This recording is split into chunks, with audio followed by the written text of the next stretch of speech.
Hi అండి, welcome back to my channel. వర్షం పడితే వేడివేడిగా ఏదైనా తినాలనిపిస్తుంది కదా.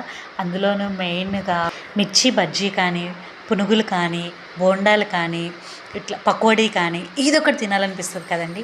నేను ఈరోజు మీకు పునుగులు చేయబోతున్నాను. ఈ పునుగులు అయితే చాలా సూపర్ టేస్టీగా ఉంటాయి. ఇది దోసపిండి బ్యాటర్తో చేయబోతున్నాను. అందులో కొంచెం గోధుమ పిండి వేస్తున్నానండి. ఎందుకంటే మనం మిక్సీ జార్లో పెట్టుకుంటే గట్టిగా ఉండదు కాబట్టి కొంచెం తిక్కుగా అవ్వడానికి కొంచెము గోధుమ పిండి వేసుకోండి. ఇది చాలా బాగుంటుంది.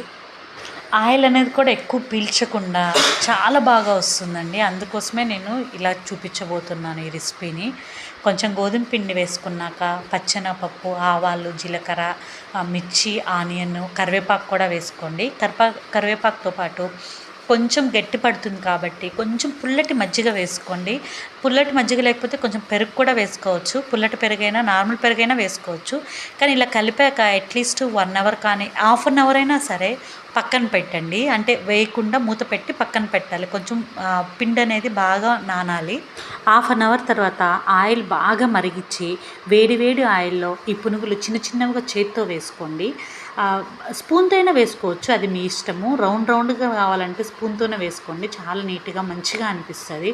చూడండి, చూపించిన విధంగా పునుగులు వేసుకోండి. అలా వేసుకున్నాక ఈవెన్గా కాలాలి, కలుపుతూ ఉండాలండి. కలిపాక అన్నీ ఒకటే కలర్ రావాలి. ఆ కలర్ వచ్చాక మాత్రమే మీరు పునుగులు అనేది తీస్తే చాలా బాగా అనిపిస్తుంది.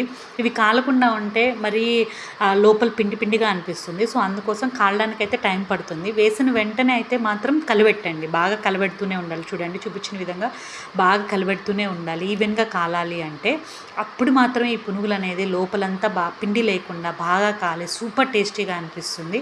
ఆయిల్ అయితే అస్సలు పీల్చలేండి. కావాలంటే మీరు ఒక టిష్యూ వేసుకోండి, దాని మీద లైట్గా ఏదైనా ఆయిల్ ఉంటే మాత్రం పీల్చేస్తుంది. అంతే అండి, సూపర్ టేస్టీ పునుగులు అయితే రెడీ అయిపోయాయి. ఈ రెసిపీ మీకు నచ్చినట్లయితే ఒకసారి మీరు కూడా ట్రై చేయండి.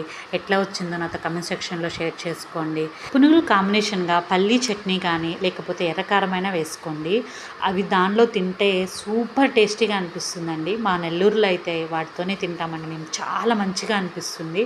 ఆ నెల్లూరులో బాగా ఫేమస్ అండి ఈ పునుగులు. మేము కాలేజీ చదువుకునే రోజుల్లో అయితే విపరీతంగా కొనుక్కొని తినేవాళ్ళము. ఎంత బాగుంటాయంటే అంత బాగుంటాయి. ఈ వీడియో నచ్చినట్లయితే లైక్ చేసుకొని సబ్స్క్రైబ్ చేసుకొని మీ ఫ్రెండ్స్కి షేర్ చేయండి. Thanks for watching this video. Thank you so